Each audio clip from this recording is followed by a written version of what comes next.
Alrighty, welcome everyone to the first of our 2 leadership information sessions this academic year.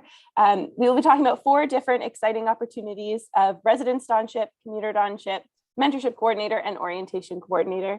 And I'm joined by a bunch of wonderful student leaders who are currently serving in these roles, who are going to share a little bit about their experience, as well as I will share a little bit of the technical logistics of each of these roles.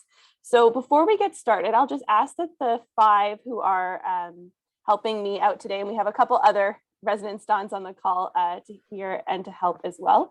But maybe the 5 who are representing today, if you can introduce yourself, your name and your role and your year, that would be great. And maybe we can start with Andrew.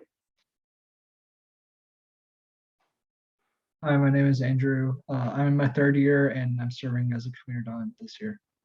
Great. Abigail? Hi everyone, I'm Abigail. I'm in my 4th year and I'm serving as a residence Don this year.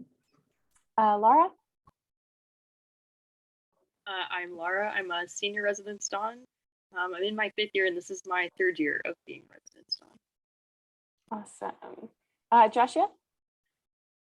Hi everyone, I'm Joshua. I'm the mentorship coordinator and I'm currently in my 3rd year. And Kiara?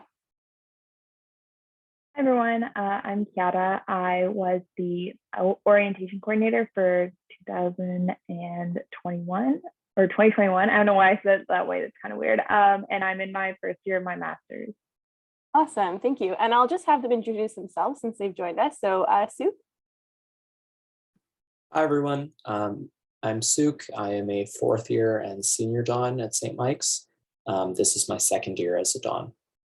Awesome, and Joseph? Hey, I'm Joseph. I'm a senior residence Don also, and I'm doing my PhD at U of T. Awesome, thank you. Wonderful, so we're going to get started. I'm going to share my screen to kind of talk about each of the different roles. And then after we go through that, you'll have some time to chat with our current student leaders to talk about the different experiences that they've had in their roles, and you'll be able to ask them questions. So I'll try to be brief in my discussion here so that we can stay within the hour. But please, if you have any questions, write them down or feel free to pop them in the chat and we will get to them at the end. Awesome. Okay, so the first 2 roles we're going to talk about are residence and commuter Donship. So there are some eligibility requirements for Donship that are important for you to know. So for both the residence and commuter Don roles, you need to be able to demonstrate values-based leadership, integrity, and exercise good judgment at all times. It's really important for us that our Dons are role models in the community, and some of our Dons will maybe talk about how that plays out when you're serving a community of peers. In addition, you also need to be enrolled full-time at the University of Toronto for the 2022-2023 academic year. So going into next year, you'll need to be enrolled full-time. And 3rd, you must be in good academic standing with a minimum CGPA of 2.5. For residence Dons only, you also must be entering at least your 3rd year of undergraduate studies. And you can't have any other work or co-curricular commitments that exceed 12 hours per week. We'll talk a little bit more about what that looks like as we get to the other stages. And some of the Dons on this call can really speak to it because they've held multiple positions at the same time as being Dons and can kind of talk about that time commitment. And then for commuter Dons, you just must be entering at least your 2nd year of studies, meaning that this year you're in your 1st year of studies. All right, so looking at the residence Don role, I'm not going to read through this whole slide, but you can feel free to read through it. I will share the slides after this call, so don't feel like you need to write everything down. But essentially, the residence Dons are live-in student leaders who live in each of the different residence communities at St. Mike's. We have 15. And the residence Dons help to create a safe space on campus for students to live, work, study, and build community. Some of that looks like enforcing rules and making sure that students are being safe. Some of it looks like creating programming to help people connect, especially our international students. And some of it looks like providing one-on-one support for students who are in crisis or needing more attention and support. Some of our Dons will talk a little bit more about the role moving forward. So part of being a residence Don includes Don Training. This is an exciting time of year that happens in the first 2 weeks before the school year starts.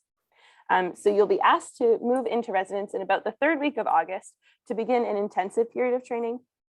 These 2 weeks are really created so that you can help to learn the role, understand the resources and how to make referrals, and make sure that you have the skills to go into this role and feel confident. In addition to that training in August, there are 2 in-service training sessions that happen in October and January that will review learning and provide training updates and help you get some professional development, which is a really useful skill. Finally, successful candidates are required to have first aid training prior to the start of their term in August, which will be reimbursed by SMC. Okay, so looking at the time commitment for the Residence Don role, time commitments include student support, which is about 12 to 25 hours a month. This can really vary depending on the community that you're in. Student one-on-ones, which is where you'll have a meeting with a student either over Zoom or in person. That can be about 8 to 12 hours a month.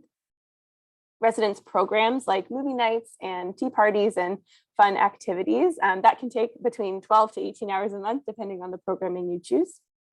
And then meetings such as with myself, with your senior Don, and with the whole Don team, that can take about 8 hours a month, depending on the month. In addition to that kind of time commitment, we have vacation time carved out for our residence Dons, which includes 3 weekends per semester, which is 6 days. You can choose to use those how you like. An additional day for both Thanksgiving and Easter, which is 2 days. And then 2 additional days during both the fall and winter reading weeks for an additional 4 days. So the way that works out is to 9 days per semester that you can kind of apply as you like. You have to work with your team to determine when you can take vacation so that there's someone who can cover your community, but it does allow you some flexibility throughout the year as needed. All right. In addition to that, the residence Don receive compensation for their role, which includes room and board for the 2020, sorry, I did not update the dates, 2022-2023 academic year. So that means your residence room, which includes an ensuite, as well as a 7-day meal plan at the St. Michael's College Dining Hall, the Canada Room. In addition, you'll also receive some St. Mike's Residence Don apparel, CCR recognition, Don training, Safe Talk, which is our suicide prevention training, and other transferable training. These are the main ways that our Residence Dons are compensated for their roles on campus.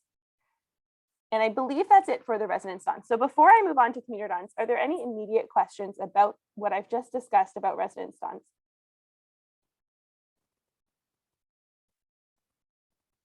Okay. We can have lots of questions later, but it's good just in case there's anything that needed clarity.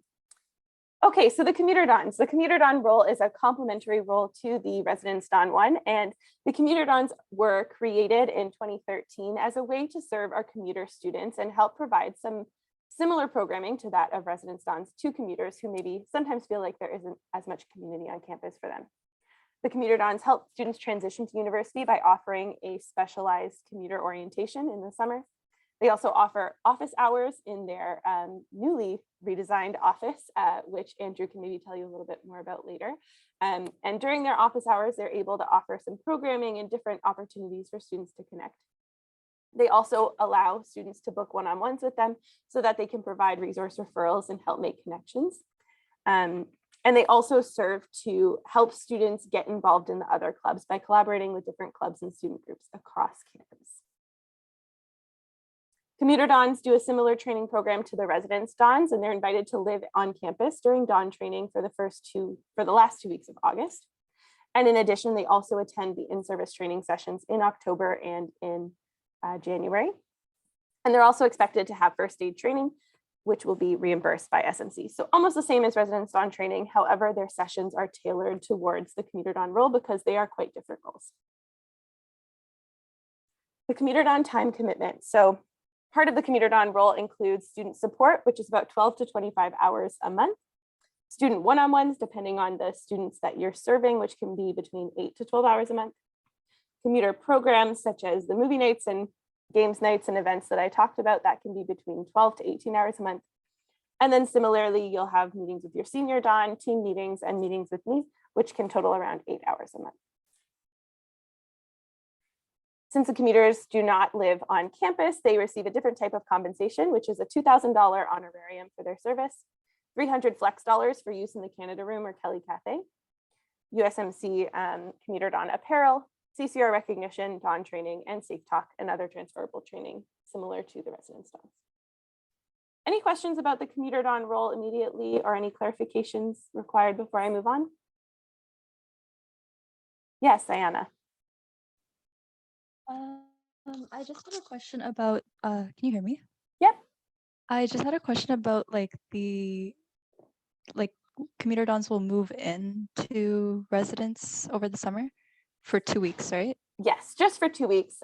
This is to allow the commuters to build community with the residence dons, because the hope is that you're able to provide some cross programming between the residents and commuter students. This is not a requirement if students don't want to live on campus, but you will need to come to campus every day for an extended period of time from about 9 a.m. until late in the evening during Don training. But that's something we can kind of discuss if you aren't comfortable being on campus. Okay, thank you. Great. Alrighty, so I'm going to move on now then to our orientation coordinators, which is sort of a different set of a role. The orientation coordinator is our 2 students who help to lead our orientation programming for our first year incoming students. Orientation coordinators start working in the coming months, so sort of in the winter term, through the summer, through the spring and the summer, and then their role tapers off during the fall semester. So it's a little bit of a different schedule and cycle from the other 3 roles. Perfect. So orientation coordinator training starts virtually during the 2022 winter term and will go through the summer. OCs will receive central training with the orientation coordinators from other divisions. So it's a great way to get to know the other colleges and meet some students you maybe would never have had the chance to interact with. OCs are also required to complete Safe Talk training in person before O week. And successful candidates are required to have first aid training, which will be reimbursed by SMC. So some similar sort of style of training as the Don positions. The time commitment for orientation coordinators varies as we move through the different stages of the orientation timeline. So starting in January, sort of starting this month after you're hired, OCs are expected to work between 1 to 5 hours a week to attend infrequent meetings with myself and sort of start the planning process. Between April to August, OCs are expected to work between 5 to 15 hours per week on campus with the Assistant Dean of Campus Life for interviewing student staff, planning programming, and offer virtual programming. During orientation week, students are expected to work around 60 hours. Depending on the programming and scheduled events, this can really vary. But essentially, OCs must be present for the entirety of move-in day and orientation week from September 3rd to 7th. Between the months of September and December, the work will taper off again back down to 1 to 5 hours a week to help complete debriefs, plan post-orientation events, and do your transition report to help the new orientation coordinators for 2023. The compensation for the role of orientation coordinator is $4,000, which is payable at the end of your term. Orientation coordinator apparel and swag, CCR recognition, OC training, Safe Talk, and other transferable training. Is there any questions about the role of OC or any clarifications before I move on to the last role?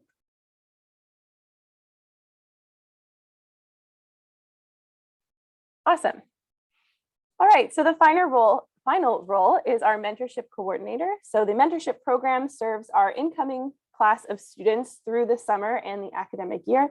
It works hand in hand in some ways with orientation, but has a more academic focus, though they do offer some fun programming as well, as Joshua will probably talk about. In the 2022 to 2023 year, we're hoping to have a team of about 6 to 8 senior mentors and up to 70 mentors, which is a really big team. So the role of the mentorship coordinator is to help train and facilitate the relationship between the mentors and the mentees. The current ratio that we have worked out is about 1 to 6 or 1 to 5 mentors to mentees. And in this program, mentors will meet with their mentees monthly and have some check-ins virtually over email and some other maybe group chats. And this is a way for students to feel like they have a connection with an upper year student who can help them navigate their first few months on campus. In many ways, all 4 roles work to help our first year students especially, but also our upper year students find their way on campus to build community, feel connected to resources, and make sure that they have the supports that they need to succeed. So in their own unique ways, each of these roles really do try and do that. Mentorship coordinator training. Similarly, we'll start in the winter term. You'll do some training with me, and then you'll do some training centrally with other divisions. And then mentors will also be required to complete Safe Talk training in person before September 2022. The time commitment for mentorship coordinator starts in about February. We'll have some planning discussions with a few hours a week. And then in February and March, things will pick up with our team interviews. That will be sort of the bulk of your heavy work this semester. And then from April to June, you'll create a training program and build off of the lovely training program that Joshua and Andrea created this year. In June and July, you'll start assigning mentors to mentees because first-year students will be applying to the program. And then in August, you'll be preparing for the kickoff of the summer, or for the kickoff of the academic year. And then from the actual academic year, from September to April, you'll be overseeing events, hosting weekly meetings, and checking in on resource creation. So you can almost think of the mentorship coordinator role as two halves. The first half happening in the coming months, all the way till September. The second half happening from September until the end of the following academic year. The mentorship coordinator compensation is a $1,000 honorarium, USNC mentorship coordinator apparel and swag, CCR recognition, mentorship training, and Safe Talk and other transferable training. Okay, any questions about what I just shared for the mentorship coordinator before we move to our more sort of varied Q&A period? All right. Okay, that was a lot of me talking, so I'm going to stop talking now. And to get us started, I will ask one question, and then those of you who have questions, feel free to pop them in the chat or raise your hand, and you can direct the questions either to one of the student leaders or you can direct it to all of them. But my first question is, what was the highlight of your role thus far? And I'd like to ask if everyone can maybe answer that. So what was a highlight of your role thus far this academic year? Or sorry, Kiara, for you over the summer. And when you're ready, one of you can start. I'll give you a minute to think. I can go first. A highlight for me was definitely orientation week as a whole. It was like all of our hard work finally coming together and like seeing the final product. But one thing that really stood out was one of our first in-person events. It was so nice getting to see students coming to campus for the first time in like a really long time and seeing them like smiling and dancing and having fun. So that was a really rewarding experience. Thanks, Kiara.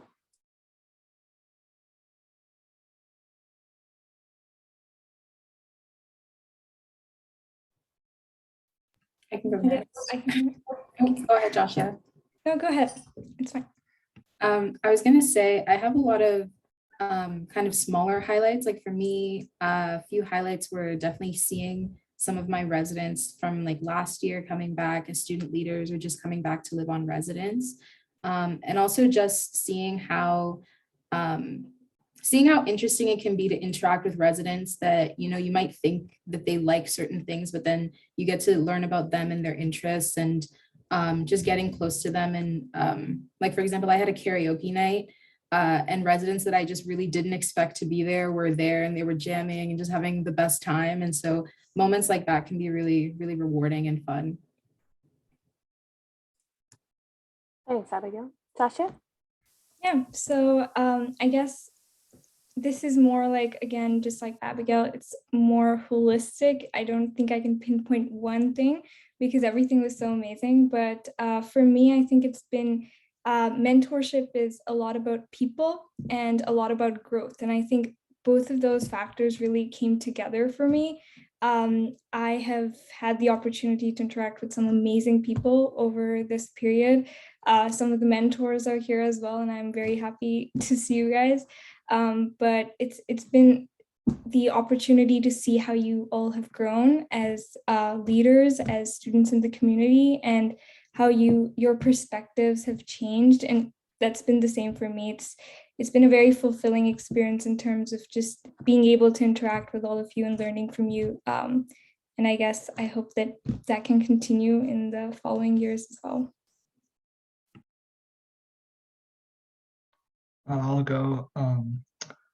I think my choice would be a commuter orientation that happened a few days before orientation itself. And I think it's just because it was like the first time like we've all been in person for like, what is it, like almost a year. And it was also like the first time that I got to do commuter orientation in person because like last year was online. And just seeing like my own teammates as well as new faces to St. Mike's, it was very overwhelming, but a lot of fun at the same time. So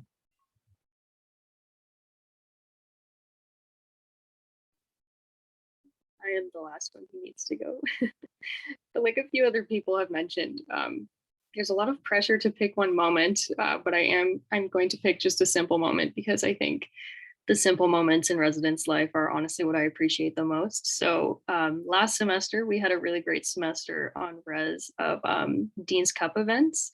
So I think I would pick as a highlight probably the day that we had Dean's Cup soccer, just because you know those days on residence, like during the fall when it's just like so aesthetically pleasing. It was like a beautiful day.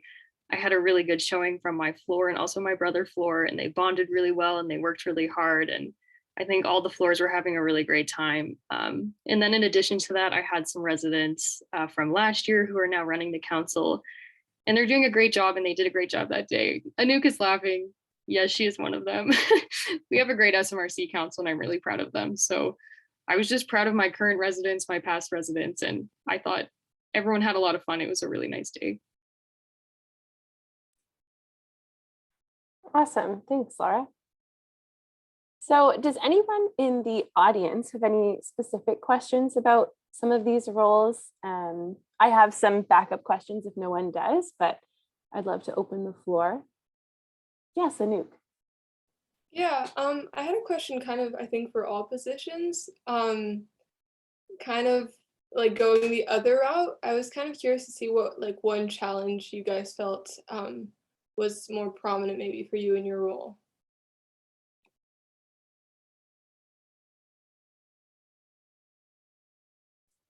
Feel free to popcorn style your answers, but great question, Anouk.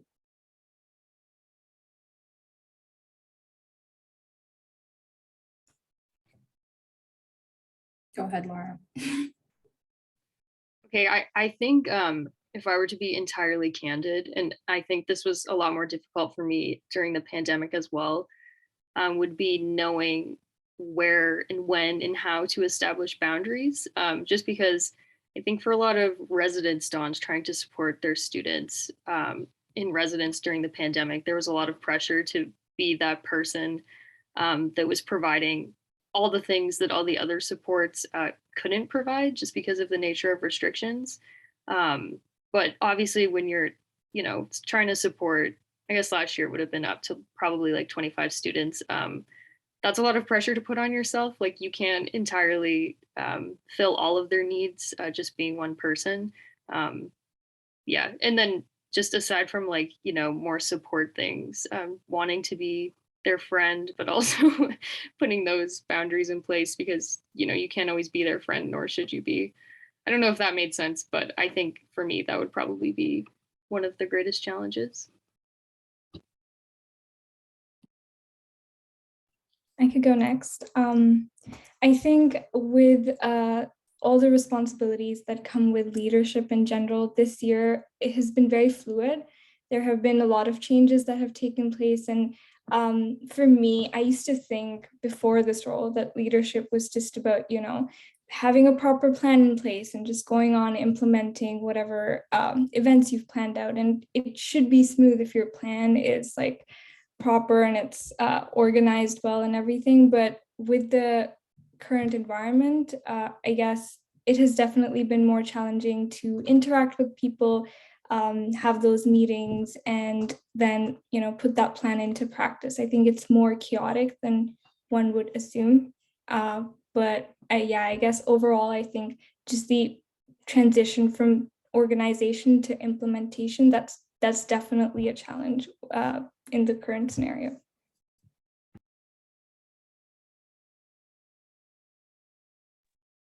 I think a challenge for myself as an orientation coordinator was definitely staying on top of tasks, because they're not necessarily like a lot of large tasks, a lot of small tasks, so like responding to emails or making sure that everyone has completed their training, or reaching out to check in on leaders or marshals or even orientees. And then on top of that, making sure that you're on the same page as your co-OC all the time. So I found that like using like various apps and stuff to like make sure that I was on top of tasks. But even then, like it's still, things sometimes like slip through the cracks. And so staying on top of all the little tasks was a slight challenge.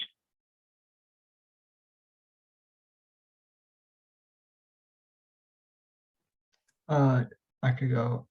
I think with any student leader that's trying to kind of maneuver around online programming, it's just kind of like getting engagement from students is always a real struggle. And it wasn't as bad when we were back first semester, but again, like there's still kind of a hesitancy from like the students, because like it's kind of a new environment. And obviously like the Commuter Dons are trying to create this welcoming space, but like not a lot of students kind of want to stay on campus as long as like we require them to, for like to make events and stuff. So it's always kind of these two parties kind of trying to merge together, and that's kind of the role that we play. But that's kind of like the big kind of what we battle with on our day-to-day. Mine is kind of similar to Andrew's. I especially experienced it, I think, last year in my first year as a Don, but just like the feelings of disappointment when I couldn't get the kind of engagement for events that I wanted, or, you know, just feeling like I wasn't really doing the best job if everyone wasn't attending these things or coming to talk to me. And I think that I've been learning gradually that like as student leaders, a big chunk of our role is to make ourselves available to residents and to let them, or to students in general, and to let them know that they have a safe space and a person that they can come to if they are having issues or if they want to be involved. And so kind of being okay with the fact that engagement plans, all of these things won't always go the way we want them to, but as long as we're putting in the right amount of effort, then we've kind of done our jobs, if that makes sense.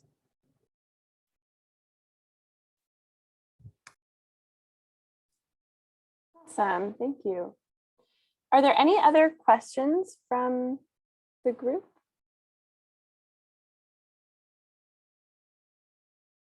Imran. Yeah, I'm just wondering what the residents like Dawn training would look like, because I'm not sure like what we're supposed to do during the training or how it works. So just generally, what does it look like? Yeah, maybe our residents, Dons, Lara, or Abigail, you can speak to that, and I can add anything if you miss anything. Okay, Abigail, you can build off of what I say. Basically, during Don training, it's kind of in two parts. Like you have central training, which is run by Central U of T, obviously, with all the other Dons from the colleges and residence buildings. And that'll go over more, I don't know if I want to call them more central things, but things you would expect U of T to need and want to train their Dons in, different like equity training, just honestly, a lot of equity training is done by Central. Abigail, if you have another example. Like conflict resolution, like sexual diversity and all of that's like, there's a bunch of different things. It's a lot of training to kind of help us become well-versed in dealing with different kinds of people and different kinds of issues that we might come across. But yeah, you can continue. Yeah, and then just the other half of training is going to be with your own college, so St. Mike's specific training, and that'll be again talking about things that you're talking about in Central. We do a lot of debrief training or debrief sessions based on the Central training, but then it's also going to be just things like, you know, how do you plan a good program? How do we work together as a team? How do you think of yourself as a leader? Like, what are your goals as a residence Don? And a lot of that training is going to be bonding as well. I will say training is very fun. Yeah. Maybe my explanation didn't make it sound so fun, but It's a lot of like, we did treetop trekking. Like it's a lot of time just spent getting to know your team because we all work so closely together. And by the end of it, you go from being a lot of the times from being like total strangers to just like, hey, we're all here to do the same job. And we all kind of feel like we know each other a lot better after training. Yeah, thank you. That's what I was thinking. I was thinking maybe, during the training, you get the time to actually get to know the other dons because that's very important. So yeah, thank you. Awesome. Do we have any other questions from the group?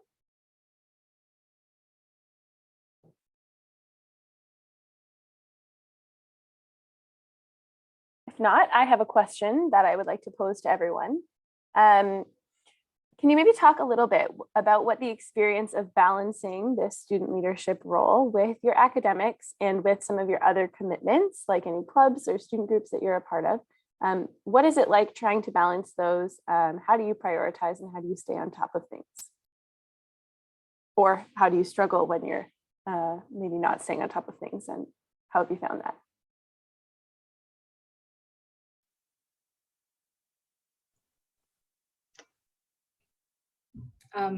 I just want to say I have a tendency to over-involve myself in things, and I've had to get that, like really check that as a Don because it doesn't work. And I say it because it's possible to be involved in things, like I'm still involved in other things than just Donship, but it's really important to be able to say no when you think that you can't deal with something, or when it's important to be able to foresee when things will be stressful and to get to know the difficult times in the year, because there are times when you're trying to get work done and you might set a schedule for yourself and make plans, and then next thing you know, everything that could possibly go wrong goes wrong. So I think it's really important to be able to manage your time wisely and also set boundaries for yourself and not do things if you think they will bring you stress. For the commuter dons, there's a lot of scheduling that's involved. So like every week there's always like just something you have to fill out. It's like, when are you available and stuff like that. So we do like have an understanding between each other of like when we're able to do stuff like events. We do office hours, which is in our office in person, and then online, who knows. So it's always just whatever works for you. You pick your times, and then like it's a communal kind of it's a communal activity to plan something that works around everyone's schedule.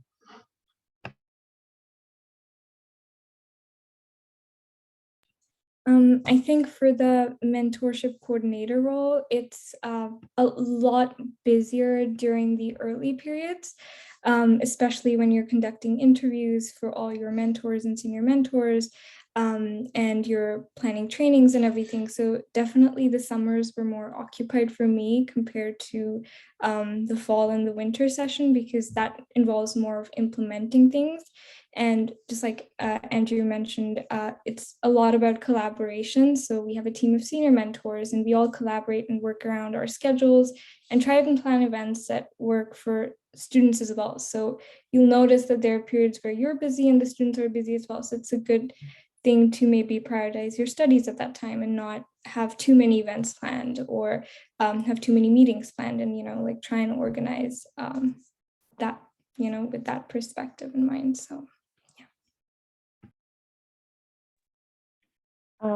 for orientation coordinator, it's a lot of long-term planning in the early months. So you're planning ahead for the summer, and kind of once the school year is ended, for training to start and stuff like that.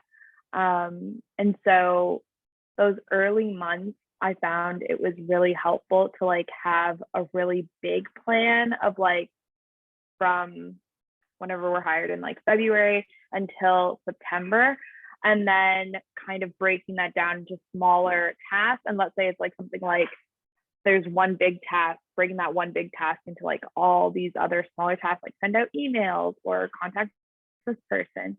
And also, I've learned that I need to delegate a lot more, because sometimes I take on a lot on my plate and I don't delegate enough when I can delegate. And so that was something that I learned to do, hopefully a bit more efficiently this summer, delegating tasks to like marshals or leaders, and just making sure that there's like a lot of communication. That was something that was really valuable this year, like communicating between me and my co-OC, communicating with the staff, communicating with the orientees, all that stuff.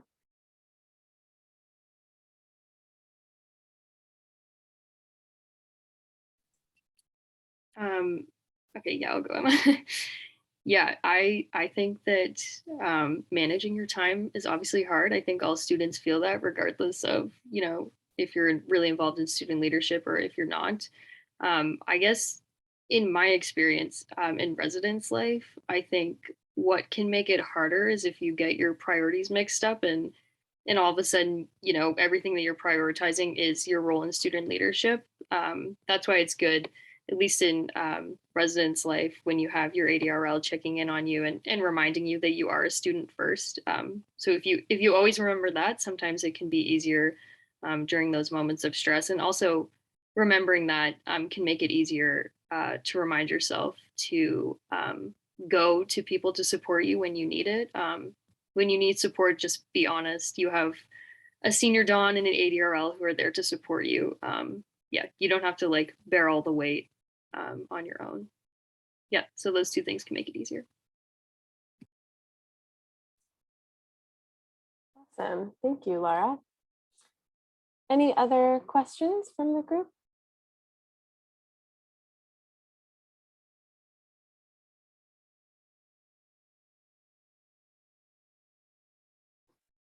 So seeing none, I would just like to say that I shared the leadership, the slides that I was using. I shared them in a PDF format in the chat. So you can feel free to download those. I'll also send them by email if you don't get to download them before we end the Zoom call. But at the very end of those, you'll see links to all of the applications for all 4 roles. So you don't have to go searching for the links, you can find them right there. And I do hope that you apply. The application deadline for all of these roles is this coming Saturday, the 22nd, or this coming Sunday, the 23rd, at 11:59 p.m. So please make sure you get your application in by then.